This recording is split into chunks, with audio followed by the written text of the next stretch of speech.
अगर आप लोगों ने कल का मेरा ब्लॉग पढ़ा होगा तो परीक्षाओं से डर कर बच्चे किस तरह का कदम उठा लेते हैं, घातक कदम उठाते हैं बिना सोचे समझे कि हमारे पीछे रहने वालों का क्या हाल होगा। सिर्फ यही तो एंड ऑफ द वर्ल्ड नहीं है। सफल और असफल व्यक्तियों में सारा फर्क सिर्फ शक्तियों का होता है। नमस्कार, आप सब लोगों का मेरे इस ब्लॉग में बहुत बहुत स्वागत है। आप सब लोग अपने अपने परिवार वालों के साथ खुश होंगे और मैं आशा करती हूँ कि हमेशा ही खुश रहें। इंसान को किसी भी प्रकार की चुनौतियों से बिल्कुल भी नहीं घबराना चाहिए। आज हम देखते हैं छोटे छोटे बच्चे भी बिना हारे बिना डरे कई प्रतियोगिताएं जीत जाते हैं। ज़रूरी नहीं है कि केवल एक ही क्षेत्र है, शिक्षा का क्षेत्र है। अगर वो हमें पूरी ना मिली तो हमारा जीवन बर्बाद हो जाएगा। जी नहीं, आजकल बहुत सारे क्षेत्र ऐसे हैं जिनको अचीव करके आप सफलता को प्राप्त कर सकते हैं और अपने जीवन को ऊंचा उठा पाते हैं, ऊंचा कर सकते हैं। जैसे एक क्रिकेट है, अगर उसका मन क्रिकेट में लगता है तो वो महान क्रिकेटर बन जाता है। सचिन तेंदुलकर भी इसके एक उदाहरण हैं। कोई बड़े सिंगर हैं, वे लोग भी ज़्यादा पढ़े लिखे या उन्होंने भी ज़्यादा उच्च शिक्षा प्राप्त नहीं की होती, लेकिन उन्होंने अपने अंदर छिपी शक्तियों को पहचाना और उसी छिपी शक्तियों के ऊपर ही अपनी पूरी शक्ति लगा दी और सफल हुए। ऐसा ही नेचर में भी होता है। अगर गंगोत्री से निकलकर अलकनंदा, एक उदाहरण है, 10 भागों में बट जाती तो क्या वो अलकनंदा कहलाती? कभी नहीं। गंगोत्री में से निकलकर अलकनंदा ने सारी शक्ति अपनी एक ही तरफ जुटा दी और एक ही दिशा में बह निकली और आज वो अलकनंदा कहलाई। तो हमें अपने जीवन में एक गोल अवश्य बनाना चाहिए।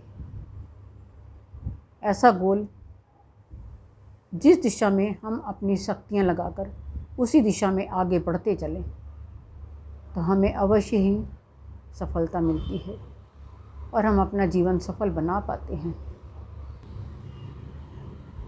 सफल व्यक्ति एक ही दिशा में अपना सारा पुरुषार्थ झोंक देता है, तभी वो जाके सफल कहलाता है। ऐसा ही एक व्यंग्यात्मक है एक बात। तो एक भक्त था, जब कहते हैं जब वो डूबने लगा तब उसने बारी बारी से सारे देवताओं को बुलाया। हे गणेश जी मुझे बचा लो, हे कृष्ण भगवान मुझे बचा लो, हे राम जी मुझे बचा लो, हे शिव जी मुझे बचा लो, हे माता रानी मुझे बचा लो। और उसे बचाने कोई नहीं आया और वो डूब गया। ये एक हंसी मजाक की बात है। तब जब वो आदमी ऊपर पहुंचा तब उसने सारे देवताओं से पूछा कि मैंने आप सबको बुलाया, आप तो मुझे कोई भी बचाने नहीं आए। तब सारे देवताओं ने कहा, हमने सोचा तुमने पहले गणेश जी को बुलाया है तो शायद गणेश जी आएंगे। फिर राम जी ने सोचा तुमने कृष्ण भगवान को बुलाया है तो शायद कृष्ण भगवान आएंगे। कृष्ण भगवान ने सोचा तुमने माता को बुलाया तो शायद माता आएगी। हम तो सब इसी का इंतज़ार करते रहे। अगर तुमने केवल एक को बुलाया होता तो वो तुम्हारी रक्षा करने के लिए ज़रूर आते। तो ये है अपनी शक्तियों को एक तरफ लगाने का मंत्र। अगर हम अपनी शक्तियों को एक ही तरफ, एक ही दिशा में लगाएंगे तो सफलता कहीं नहीं गई, सफलता अवश्य मिलेगी।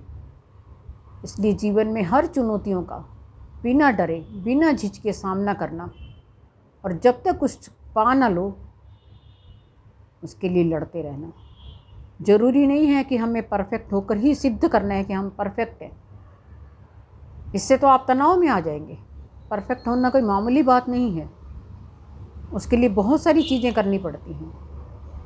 हमें परफेक्ट नहीं होना है, हमें ये बताना है अपनी शक्तियों से हमें जीतना है। धन्यवाद।